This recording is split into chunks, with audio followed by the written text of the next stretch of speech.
I assume that you clicked on this video because you love film and cinema and movies. This documentary, The Cinema Within, is so good. It's super nerdy, but it talks about the psychology of editing, the psychology of cuts specifically, and why they work, and why humans are sort of in sync with them, why we just sort of naturally take to them. I'll give you an example. One of the earliest films, maybe the first cut in film history. It's one of the first, if not the first.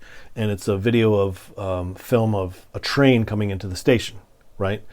And so the next thing they cut, first cut ever apparently, to people walking outside the train station to get on the platform.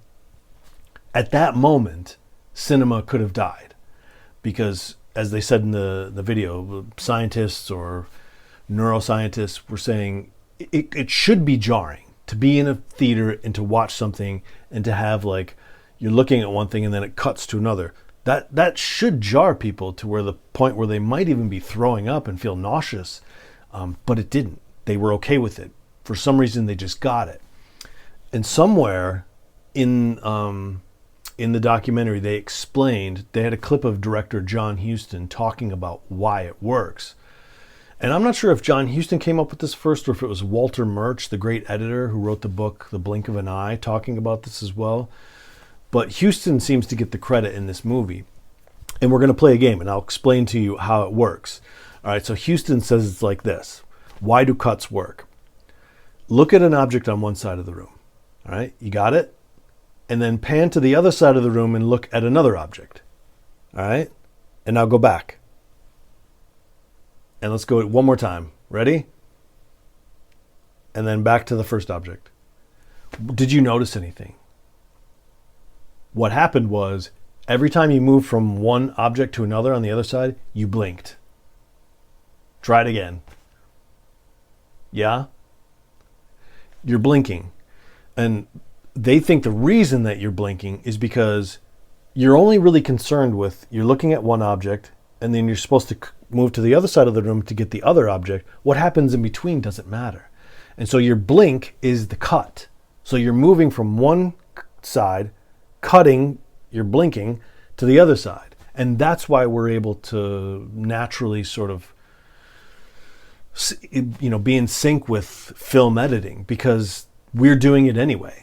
I don't know how long we were doing it, if we've always done it, if that's just built into our DNA or what, but that's why apparently cuts work. It's such a fascinating documentary. It's mostly about a researcher who goes to a place, like a small remote place where they haven't seen film, which is crazy to think about. But she shows them things to see how they react and, to sort of verify this theory or hypothesis that it's natural to us to be able to see cuts without being told what's going on and still get the story. It's so fascinating. That's one of the two things that I wanted to talk about. The other thing is this, and I think these are both mind-blowing. They were to me anyway. As part of the research, they showed people, this is so crazy, they showed people the same movie and they had a camera on them and they watched their face while they watched the movie. And what they discovered was that people blinked in sync at the same times. Like at certain points of the movie, at 32 seconds they blinked, 39 seconds they blinked, or whatever it is, that they all blinked at the same time, and that people in a movie theater will also do the same thing. Their blinks sync, What they found in subsequent viewings, they would give these subjects the same movie or 10-minute clip or whatever, and they would show them the same thing several times.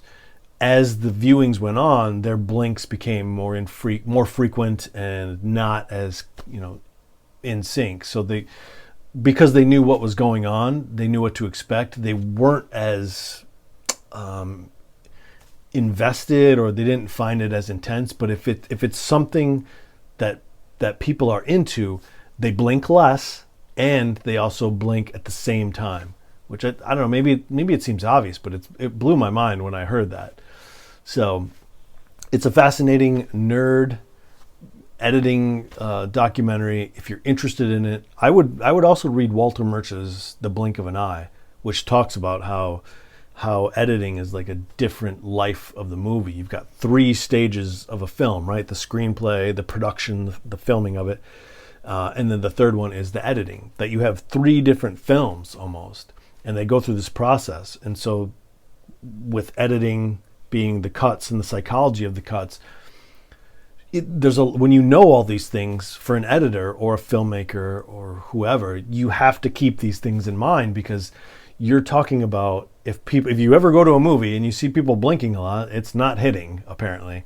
But if people are leaned in and sort of wide-eyed and not blinking, you've got yourself a hit. That's what this is about. The psychology of cuts, the cinema within. You're probably going to have trouble finding it, even though I think it was 2024 that it came out. It is on Kanopy, Kanopy. I'll put a link to Kanopy in the description. It's free if you have a library card. You get like 15 credits a month, and some movies are 1 credit, some are 3, whatever. But it's free, and they, it's like a streaming service. They get new titles and old titles and all that, and there's so much interesting stuff on there. And Cinema Within right now is on there at the time of this taping. Probably going to be on there for a long time. It's a very Criterion-like service, Mubi-like service. So I'm sure it'll be on there for a while. Cinema Within, 2 thumbs up. Check it out. Let me know what you think in the comments below about anything I've said. I'd love to talk editing, nerd stuff, cuts, filmmaking. Have you heard this before? Have you read Walter Murch's book, The Blink of an Eye? John Huston, what do you think of him? What do you think of this documentary? Are you going to watch it? And if you did watch it, what did you think? So, till next time.